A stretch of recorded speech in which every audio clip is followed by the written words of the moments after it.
Hey AP Human Geographers, we're here today to go over the Unit 1 and Unit 2 packet for the grand review. We're going to go through each answer and basically explain some of the misconceptions or ways that we got to the answers for your AP Human Geography packets. With the grand review, it is something that you can have multiple answers for a specific question, but as long as you have a rationale or a way to explain it, then you're good to go. So it kind of varies by perspective. So we're going to offer you our perspective, but this packet was actually created with the intent of there being multiple perspectives. So if you got a different answer, that's okay. We're just going to tell you what our answers are and what our rationale is, so that way you have that available to you. And remember, we would like for you to print these packets so that way you can refer back to them on the day of the AP exam. If you are able to print the packets, then the way you can turn these in is going to be, you could actually take pictures of it and turn it in through Teams. You can take pictures of it and email it to us. You can send me a video of you just showing me where you've done the packets, but we just have to see that you've completed it. So that's why we're making these videos, to hopefully help you to do that. Yeah, absolutely. We want you to be able to use this information on the AP exam. So having that printed out form is going to be the best way, obviously, for you to be able to use that content for the exam itself. Remember, it's FRQs. So this explanation that we're going to give you going through each one is going to be helpful if you do get a prompt that refers to one of these terms. Understanding it in and out, basically being able to explain it on paper is what we're looking for. The first thing that you're asked to do is to identify map types. So pretty simple identification here. Number one is going to be the Mercator map, the Mercator projection. You can tell because it's set up at like 90-degree angles. All the lines are perpendicular to one another. Number two is going to be good homolocine. So that's sometimes called the orange peel map. So that's an easy way to remember that, is that it kind of looks like an orange peel once you actually peel the orange and try to lay out the peel. And then number three is Robinson, my personal favorite.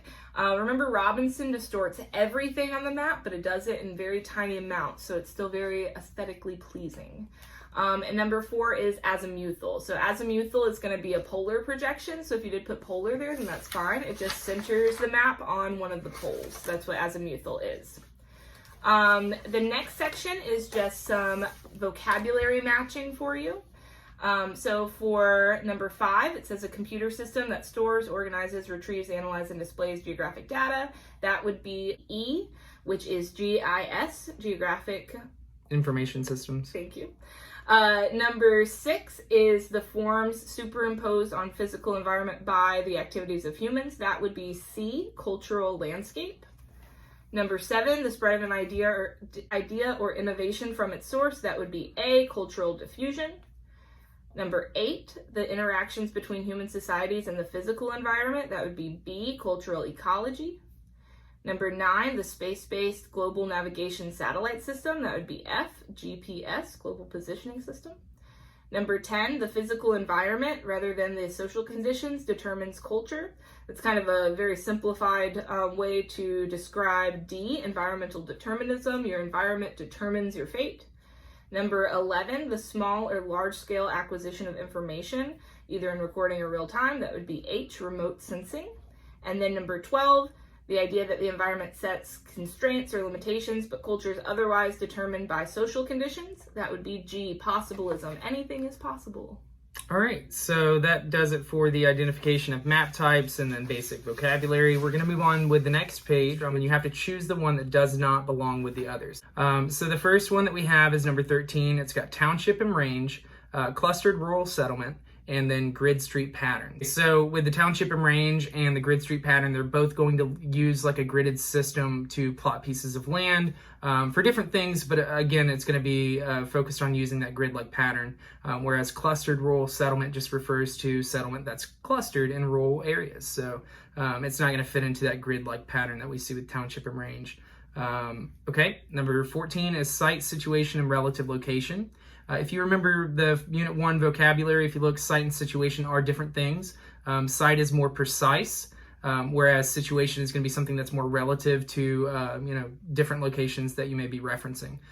So situation and relative location actually fit in together really well, whereas site is too precise. So site would be the answer there for number 14. For number 15, we have latitude and longitude, site, situation, and absolute location. So just like with number 14, number 15, we've got site, that's a more precise location. It's an absolute location, and you can have a latitude and longitude to kind of identify that specific site.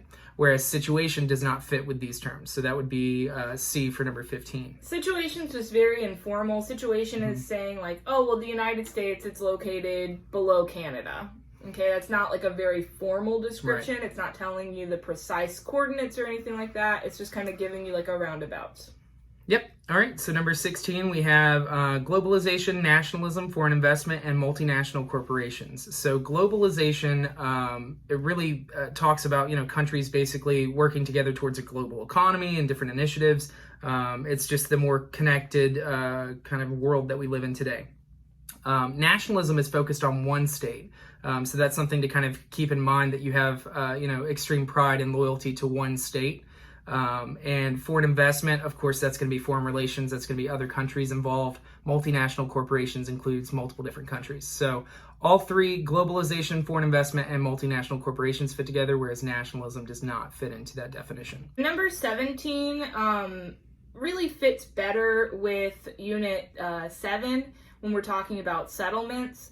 Some people put it with Unit 1, and so it's kind of shoved in here.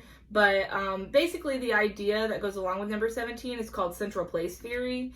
And just as a very simplistic explanation of central place theory, the idea is that there are larger cities, and in larger cities you have a more diverse offering of services. And so big, very unique kind of services are going to be able to locate in bigger cities because people are more likely to be drawn to those, and so they're in more urban settings. So the idea of like an airport, a major park, a natural harbor, a public sports facility, all of those are very what's called high threshold and high range types of services. And that just means that a lot of people are willing to travel a long distance to get to those things. And because there are fewer of them. So if you think about like a public sports facility, and if we talked about like, specifically a professional sports team or something like that, then you're only going to have so many. Like in the NBA, you only have 30 teams. People are going to be willing to travel outside of their states even just to go, and basically watch a game. So yeah, we don't have an NBA team in Milton. The answer to number 17 should be B, grid street pattern, because that's not a service that's being offered. That's not an attraction that's pulling people into a city. That's just the way that a city is going to be set up. All right, number 18, we have westernization, uniform consumption preferences, enhanced communications, and local traditions. So when we look at, just history, you could talk about like westernization or catching up with the West. That's going to be, different states trying to adopt different policies from Western Europe. Uniform consumption preferences is going to be like where you have everybody on the same page as far as like what they're consuming, what the markets are. And then enhanced communications is going to allow for things like global trade and communication between states and foreign investment, whatever it may be. Local traditions are going to be more to those homogenous groups of people that may be part of folk culture or something like that, or isolated. So that really doesn't fit in here. So the answer there would be D. Number 19 is a little interesting. We've got time zones, the United States railroads, and 15 degrees. So the U.S. railroad system is going to allow for the development of time zones. Every 15 degrees on a map, you'll have a different time zone. So China actually does not have multiple time zones, even though they should, looking at land size. They go off of Chinese Standard Time. So the answer here would be B. All right, moving on to number 20. It says match the following. Some regions have more than one answer, and they do. We'll talk about one that you can use twice here, just for some, clarification. Formal region, we have A, Pensacola. It does fit into that category of it being a city. It's a formal region. They have, identifiable boundaries. And then we have C, Florida, which is the state. It's got political boundaries that outline that formal region. And then F, we've got the Rust Belt. And that refers to the deindustrialized states in the north and the Great Lakes region where you had a massive amount of steel production. So that could be something that you could argue would be a formal region where you can outline those states where they had deindustrialization taking place in that region.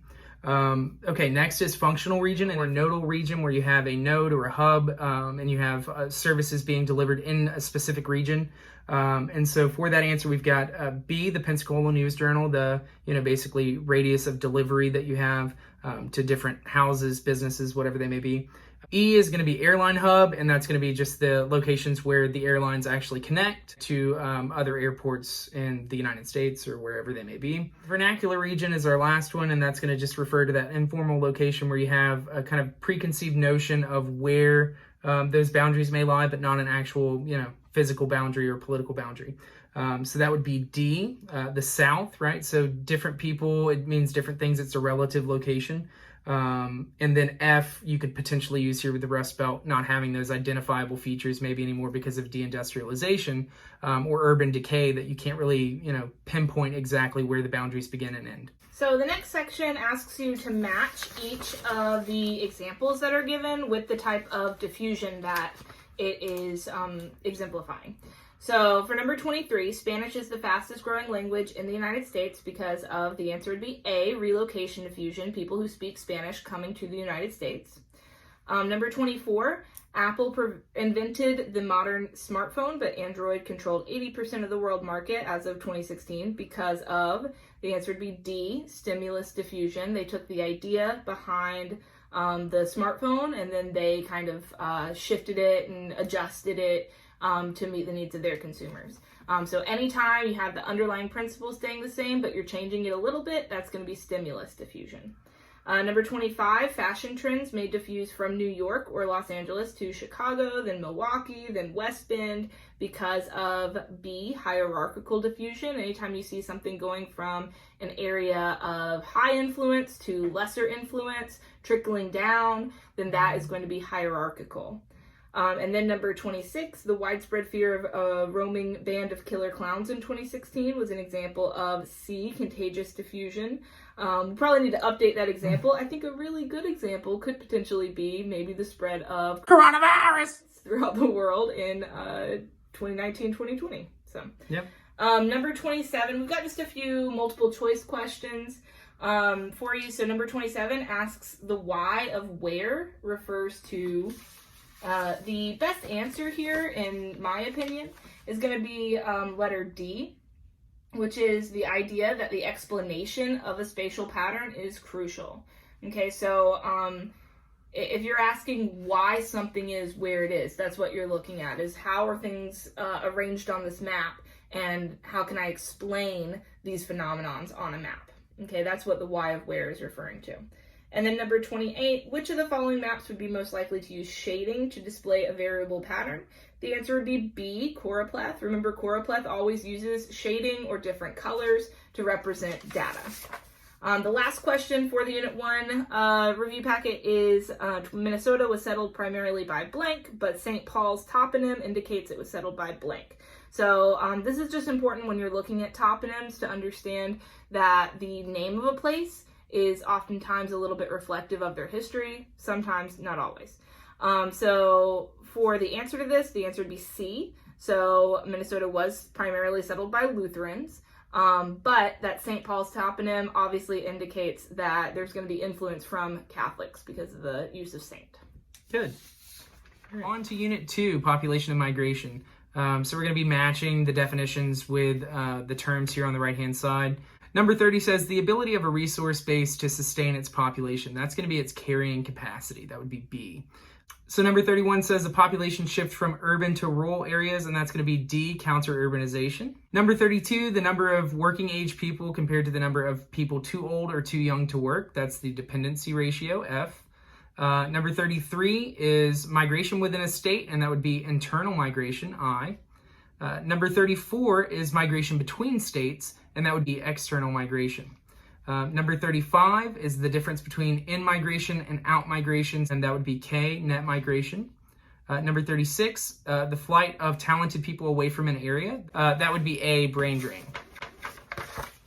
And then we have number 37, the process by which immigrants from a particular place follow others from that place to another place, and that would be C, chain migration. Number 38, CBR, crude birth rate, minus CDR, crude death rate per thousand, would be J, the natural increase rate. Number 39, number of children a woman is likely to have. That would be their total fertility rate, L. And then number 40, the number of children women have per 1,000 women would be E, crude birth rate. Number 41, the number of deaths under the age of 2 per 1,000. That would be H, infant mortality rate. All right. So the next section asks you to choose the cause of the other two. So it gives you sets of 3 things, and then you're looking for the one that causes the other 2. So for number 42, you're looking at Columbus discovers America, crops exchanged between the Western and Eastern Hemisphere, millions of Native Americans killed by disease. So the answer would be A, Columbus had to discover America before the other 2 were able to happen. Number 43, your set here is one-child policy, poverty, and overpopulation. I said that the answer should be C because overpopulation can cause poverty, and overpopulation can cause those antinatalist policies such as the one-child policy. Number 44, we have poverty, drug trafficking, and guest workers.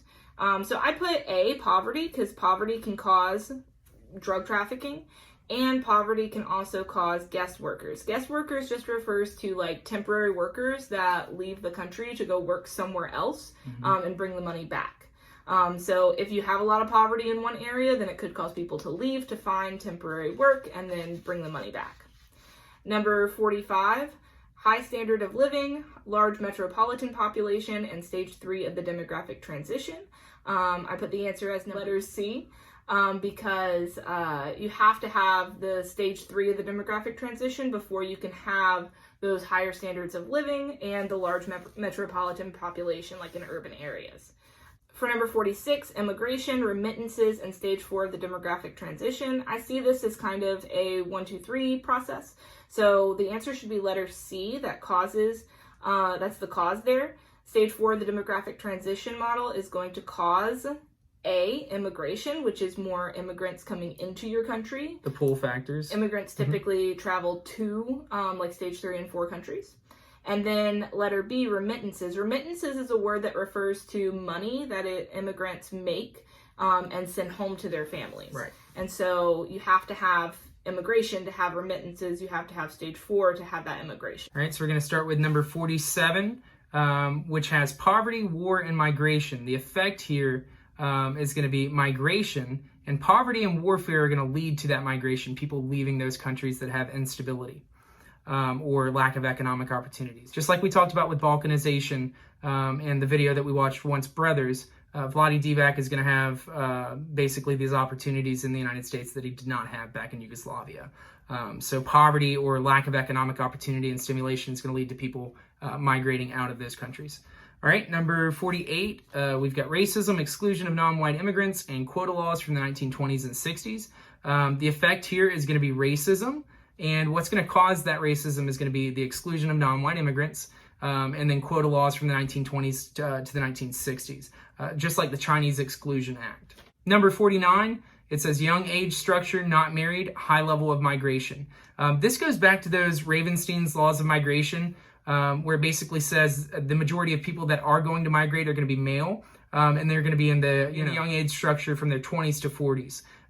So we know that, in order to have a high level of migration, you're going to have people that are not married, people that have a young age structure based off of those Ravenstein's laws. Right, the next section asks you to look at some population pyramids and identify what stage of the DTM that they are experiencing. So for number 50, this population pyramid, I think best represents stage 2. You can tell because it has a very clear pyramid-like structure on top, but the bottom is starting to look more like square. And so you can see that that is starting that transition into stage 3. Number 51 is going to be stage 3. Remember, the upside down ice cream cone is how I always describe a stage 3 pyramid. Number 52 is best representative of stage 4. You can tell that the sides are very kind of like slender, and that's going to be because of the lack of population growth that happens in stage 4. Number 53, that is almost a perfect pyramid, and that's going to be representative of stage 1. Number 54 is going to be representative of stage 4, because you can tell at the bottom of the pyramid it's going to be much like a square, so that tells you that their birth rate is staying about at a 0 approximately. And then number 55 is going to be stage 5, because it's starting to look like that upside down pyramid. Okay, moving on to the next section, I'm going to go over the different examples here of cities within the United States that reflect different levels of the population pyramid. You have to do some research here. This part is honestly the hardest. We have to figure out which one is each different city, and then of course there's one that represents the United States.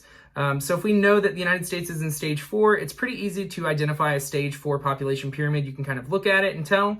That's going to be our last pyramid there, 61. So we can go ahead and get that out of the way and put USA for 61. Did I do it again? Yeah. Now, starting back at the beginning, if we look at the population pyramid, some of the identifiable features here, we see that there are a lot of people in the working class, and there are a lot of children at the bottom of this pyramid that are taking up a percentage of the population there.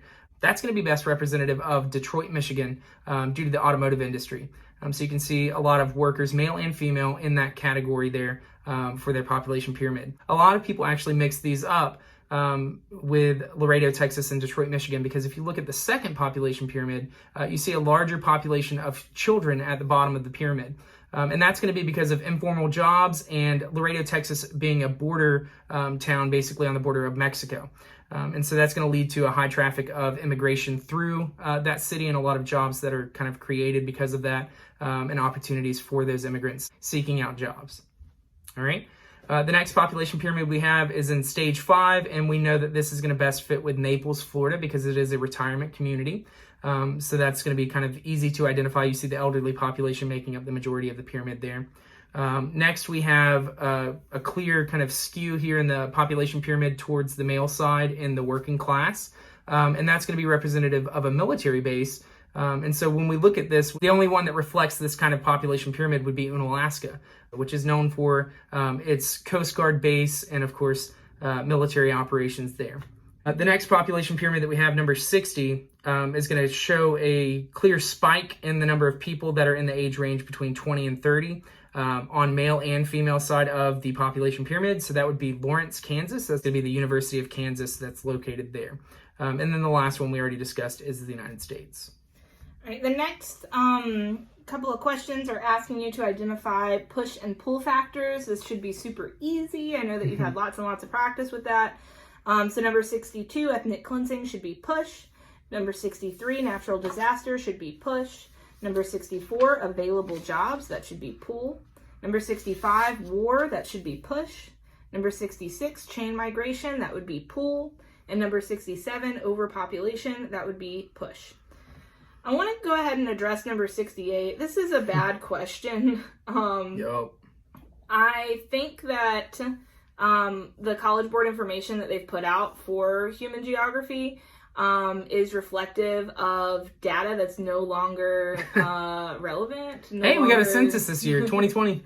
So I think the College Board has put out information as of like 2008. And so that's kind of information we're working with.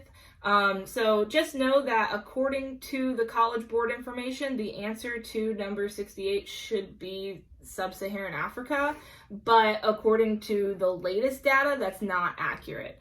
So Sub-Saharan Africa actually has a significant population now because of the population growth in Sub-Saharan Africa. So realistically, if we're going off of just like the numbers, then Europe would probably be the lowest there. But just know that's also complicated because what College Board defines as Southeast Asia may not be what somebody else defines as Southeast Asia or whatever. So just know that that's not a good question. College Board answer would be Sub-Saharan Africa. Real answer, probably more up to date, would be Europe. So number 69, you're just going to take 5.7 billion and multiply that by 1.6% to get your answer. That is C, 91,200,000. All right, and that would be your number of people that you're adding to your population each year. All right, number 70, the population of the United States is approximately 300 million, which I think based off of latest data, it's like 360. But anyways, it says the land area is approximately 9 million square kilometers. The arithmetic density of the United States is approximately what? So then we're going to take 300 million, divide it by 9 million, and get 30 people per square kilometer approximately, because you're going to just round down basically. All right, number 71, compared to the Netherlands, Egypt has C, a low arithmetic density. Remember, with arithmetic density, you're just taking the amount of people that you have in a population and placing that over the amount of land that you have available to that population. Because Egypt has a larger land size than the Netherlands. It has a high physiological density, though, because they have a lot of farmers that are forced to, cluster along the Nile River Valley, because a lot of that available land that Egypt does have is going to be desert. And then a high number of farmers per capita. If you look at the level of development here, that's going to help you understand it. The Netherlands is more highly developed country, and they're going to have jobs in the service industry, whereas Egypt is going to have more jobs in agriculture. All right, so number 72 is asking you which of the following states had zero or negative population growth as of 2016. So number 1 is China. China has lowered their population growth, but they haven't reached zero yet. Things like the one-child policy and then the two-child policy, those are working, and they've gotten their population growth down a lot, but they are still growing. Number 2, India is still growing. They've put in a lot of policies regarding like birth control and having those kind of things available, but still growing. Number 3, Italy. Italy is one of those European countries that is in stage 5, so they are declining. Number 4, Japan. Stage 5 of what? The demographic transition model. Not ETM? Well, that too. Aren't we all? Number 5, Japan. Japan is kind of our classic example of a negative population growth, so that's absolutely on our list. Number 5, Pakistan. Pakistan is definitely growing. That's there in that South Asia bubble that is, constantly increasing. And then number 6, Russia. Russia is also declining. They're in stage 5. So the answer here would be D, which is options 3, 4, and 6.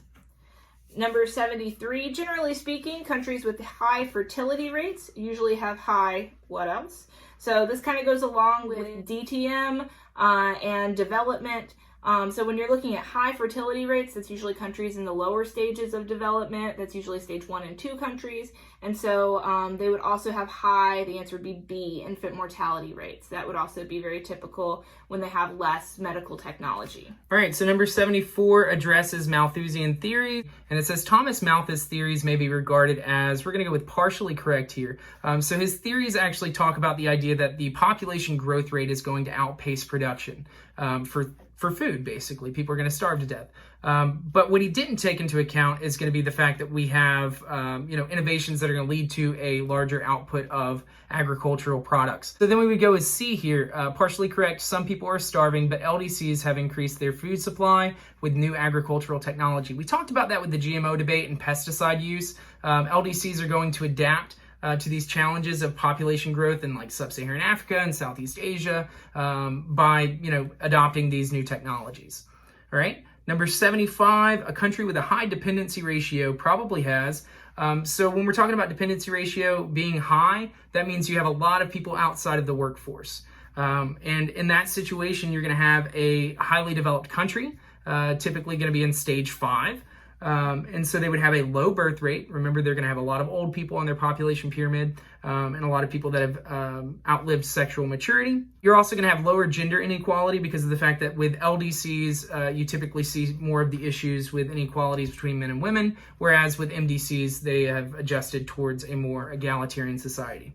And you're also going to have a higher standard of living, just like when we look back at the Netherlands and said, okay, they're a more developed country, they're going to have more jobs in the service industry. That means they're going to have more economic opportunities for the workforce. So our last question for today, number 76, asks which continents are commonly associated with high numbers of refugees in the early 21st century?